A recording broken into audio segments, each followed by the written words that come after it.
अथ पंचमोऽध्याय। धुंधुकारी को प्रेत योनि की प्राप्ति और उससे उद्धार। सूत जी कहते हैं, शौनक जी, पिता के वन चले जाने पर एक दिन धुंधुकारी ने अपनी माता को बहुत पीटा और कहा, बता धन कहाँ रखा है, नहीं तो अभी तेरी जलती लकड़ी से खबर लूँगा। उसकी इस धमकी से डरकर और पुत्र के उपद्रवों से दुखी होकर वह रात्रि के समय कुएं में जाकर गिरी और इसी से उसकी मृत्यु हो गई। योगनिष्ठ गोकर्ण जी तीर्थ यात्रा के लिए निकल गए। उन्हें इन घटनाओं से कोई सुख या दुख नहीं होता था, क्योंकि उनका न कोई मित्र था न कोई शत्रु। धुंधुकारी 5 वेश्याओं के साथ घर में रहने लगा। उनके लिए भोग सामग्री जुटाने की चिंता ने उसकी बुद्धि नष्ट कर दी और वह नाना प्रकार के अत्यंत क्रूर कर्म करने लगा।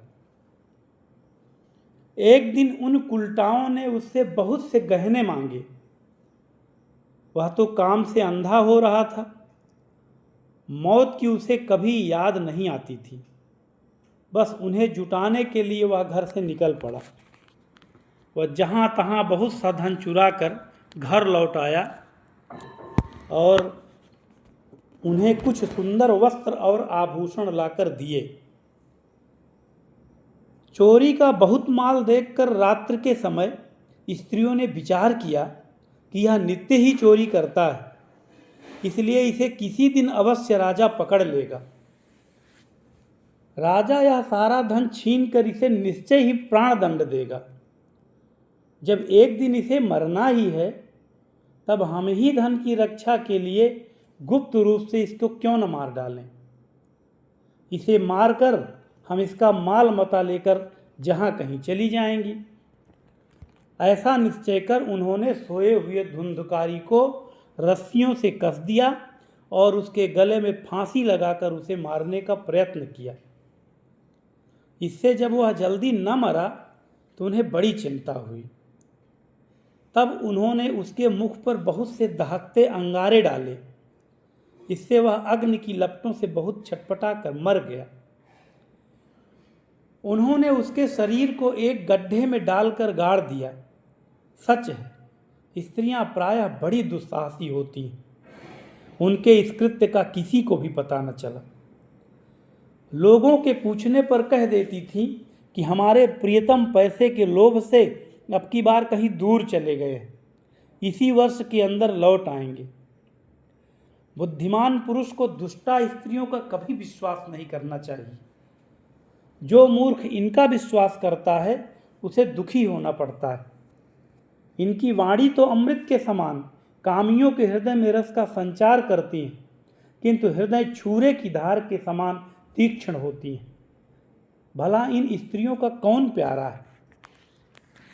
वे कुलटाएं धुंधुकारी की सारी संपत्ति समेट कर वहां से चंपत हो गईं। उनके ऐसे न जाने कितने पति थे और धुंधुकारी अपने कुकर्मों के कारण भयंकर प्रेत हुआ।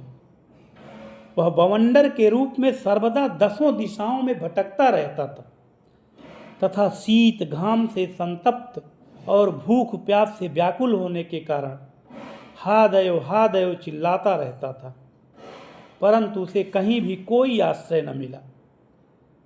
कुछ काल बीतने पर गोकर्ण ने भी लोगों के मुख से धुंधुकारी की मृत्यु का समाचार सुना। तब उसे अनाथ समझकर उन्होंने उसका गया जी में श्राद्ध किया और भी जहाँ जहाँ वे जाते थे उसका श्राद्ध अवश्य करते थे। इस प्रकार घूमते घूमते गोकर्ण जी अपने नगर में आए और रात्रि के समय दूसरों की दृष्टि से बचकर सीधे अपने घर के आंगन में सोने के लिए पहुँचे। वहाँ अपने भाई को सोया देखकर आधी रात के समय धुंधुकारी ने अपना बड़ा विकट रूप दिखाया। वह कभी भेड़ा, कभी हाथी, कभी भैंसा, कभी इंद्र और कभी अग्नि का रूप धारण करता। अंत में वह मनुष्य के आकार में प्रकट हुआ। ये विपरीत अवस्थाएं देखकर गोकर्ण ने निश्चय किया कि यह कोई दुर्गति को प्राप्त हुआ जीव है। तब उन्होंने उससे धैर्यपूर्वक पूछा। गोकर्ण ने कहा, तू कौन है? रात्रि के समय ऐसे भयानक रूप क्यों दिखा रहा है? तेरी यह दशा कैसे हुई? हमें बता तो सही। तू प्रेत है, पिशाच है अथवा कोई राक्षस है? सूत जी कहते हैं, गोकर्ण के इस प्रकार पूछने पर वह बार बार जोर जोर से रोने लगा। उसमें बोलने की शक्ति नहीं थी, इसलिए उसने केवल संकेत मात्र किया। तब गोकर्ण ने अंजल में जल लेकर उसे अभिमंत्रित करके उस पर छिड़का। इससे उसके पापों का कुछ शमन हुआ और वह इस प्रकार कहने लगा। प्रेत बोला,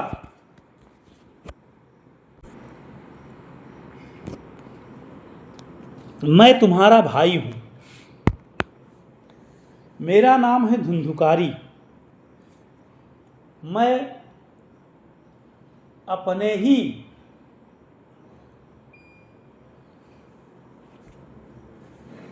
दोष से अपना ब्राह्मणत्व नष्ट कर दिया। मेरे कुकर्मों की गिनती नहीं की जा सकती। मैं तो महान अज्ञान में चक्कर काट रहा था। इसी से मैंने लोगों की बड़ी हिंसा की।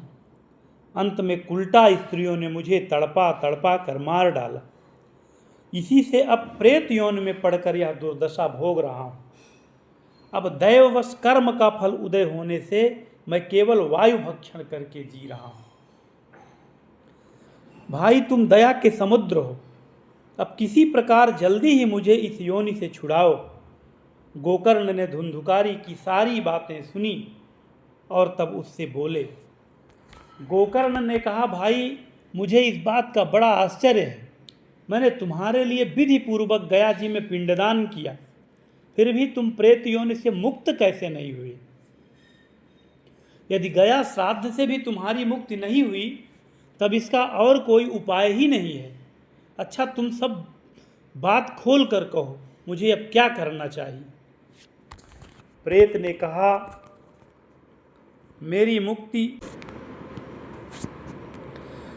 सैकड़ों गया श्राद्ध करने से भी नहीं हो सकती। अब तो तुम इसका कोई और ही उपाय सोचो। प्रेत की यह बात सुनकर गोकर्ण को बड़ा आश्चर्य हुआ।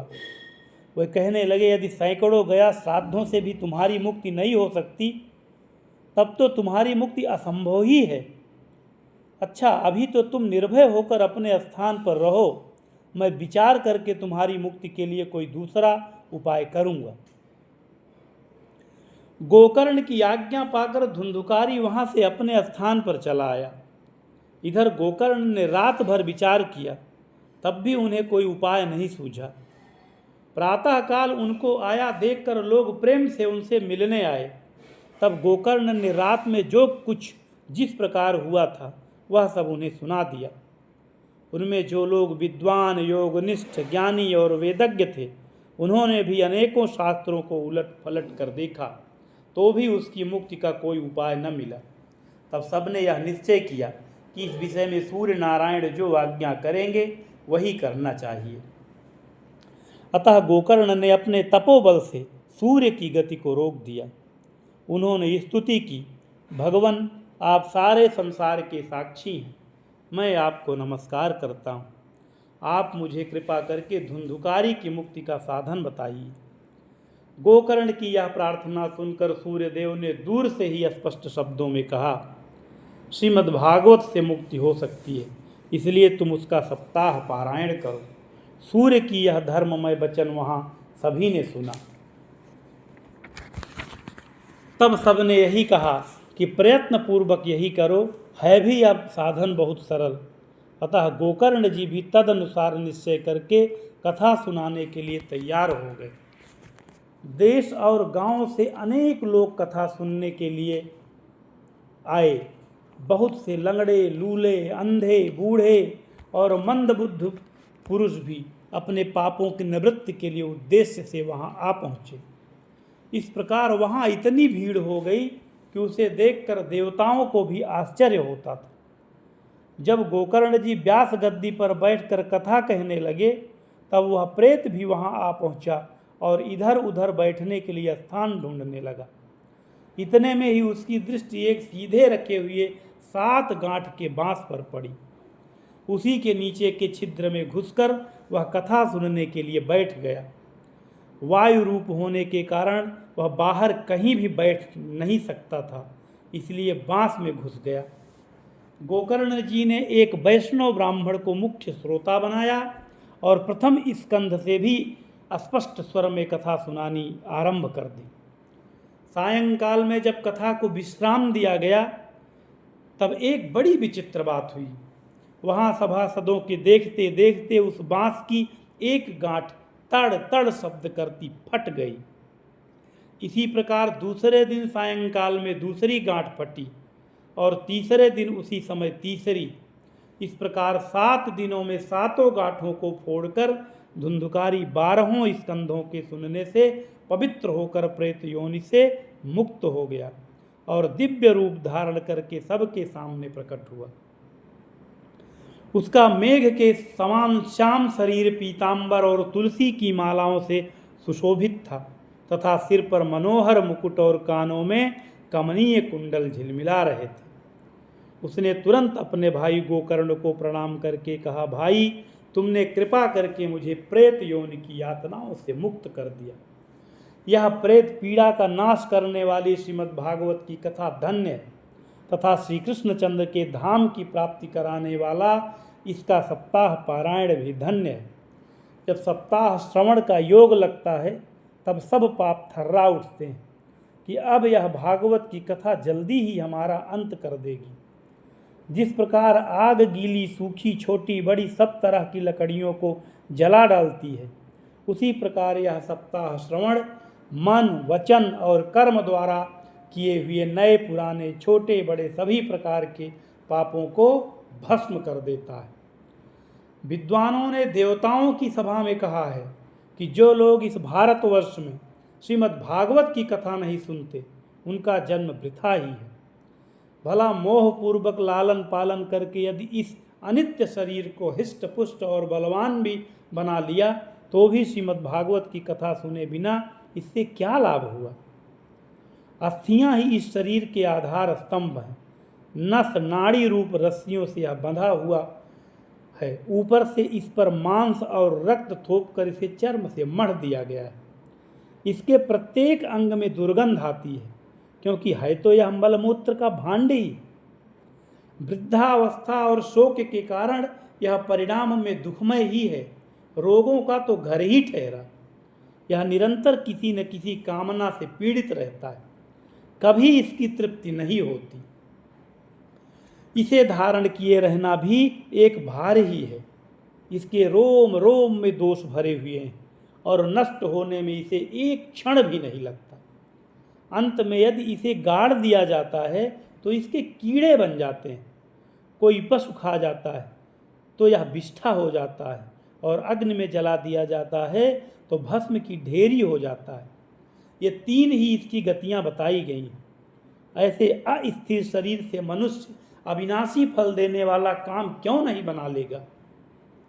जो अन्न प्रातः काल पकाया जाता है वह सायंकाल तक बिगड़ जाता है, फिर उसी के रस से पुष्ट हुए शरीर की नित्यता कैसी। इस लोक में सप्ताह श्रवण करने से भगवान की शीघ्र ही प्राप्ति हो सकती है। अतः सब प्रकार के दोषों की निवृत्ति के लिए एकमात्र यही साधन है। जो लोग भागवत की कथा से वंचित हैं वे तो जल में बुदबुदे और जियों में मच्छरों के समान केवल मरने के लिए ही पैदा होते हैं। भला जिसके प्रभाव से जड़ और सूखे हुए बांस की गांठें फट सकती हैं, उस भागवत कथा का श्रवण करने से चित्त की गांठों का खुल जाना कौन बड़ी बात है।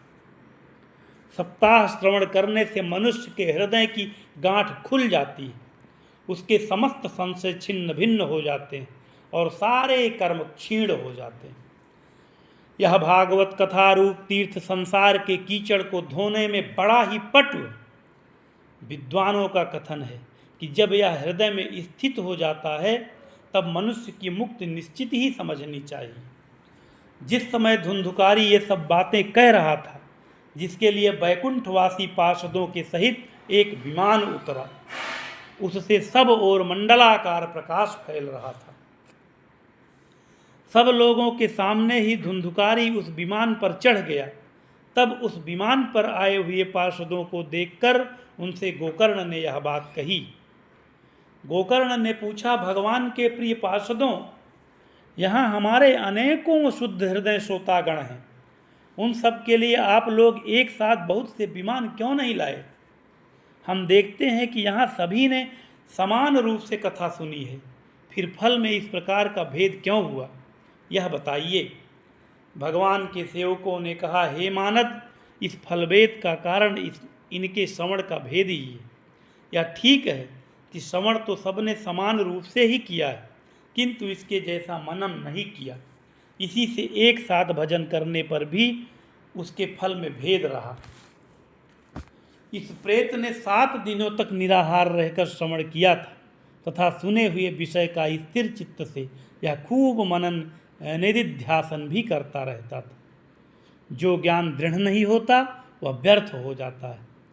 इसी प्रकार ध्यान न देने से श्रवण का, संदेह से मंत्र का और चित्त के इधर उधर भटकते रहने से जप का भी कोई फल नहीं होता। वैष्णवहीन देश, अपात्र को कराया हुआ श्राद्ध का भोजन, आश्रोत्री को दिया हुआ दान और आचारहीन कुल, इन सब का नाश हो जाता है।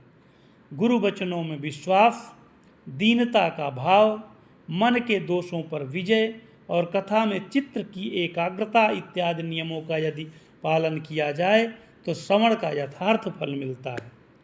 यदि ये श्रोता फिर से श्रीमद् भागवत की कथा सुने तो निश्चय ही सबको वैकुंठ की प्राप्ति होगी। और गोकर्ण जी, आपको तो भगवान स्वयं आकर गोलोक धाम में ले जाएंगे। यूँ कहकर वे सब पार्षद हरि कीर्तन करते वैकुंठ लोक को चले गए।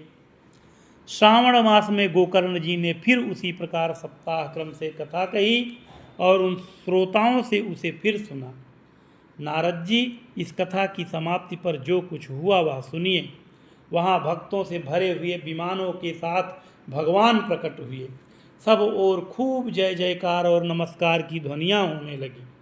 भगवान स्वयं हर्षित होकर अपने पांचजन्य शंख की ध्वनि करने लगे और उन्होंने गोकर्ण को हृदय से लगाकर अपने ही समान बना लिया।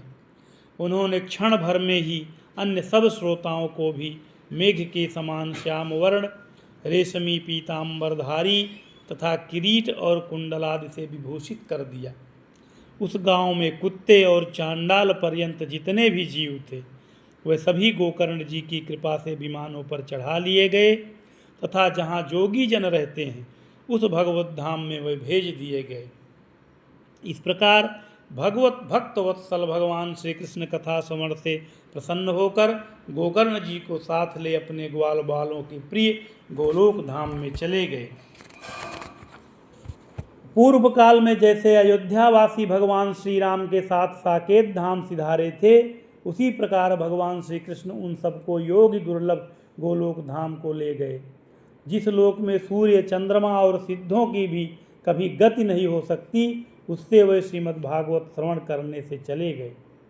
नारद जी, सप्ताह यज्ञ के द्वारा कथा श्रवण करने से जैसा उज्ज्वल फल संचित होता है उसके विषय में हम आपसे क्या कहें।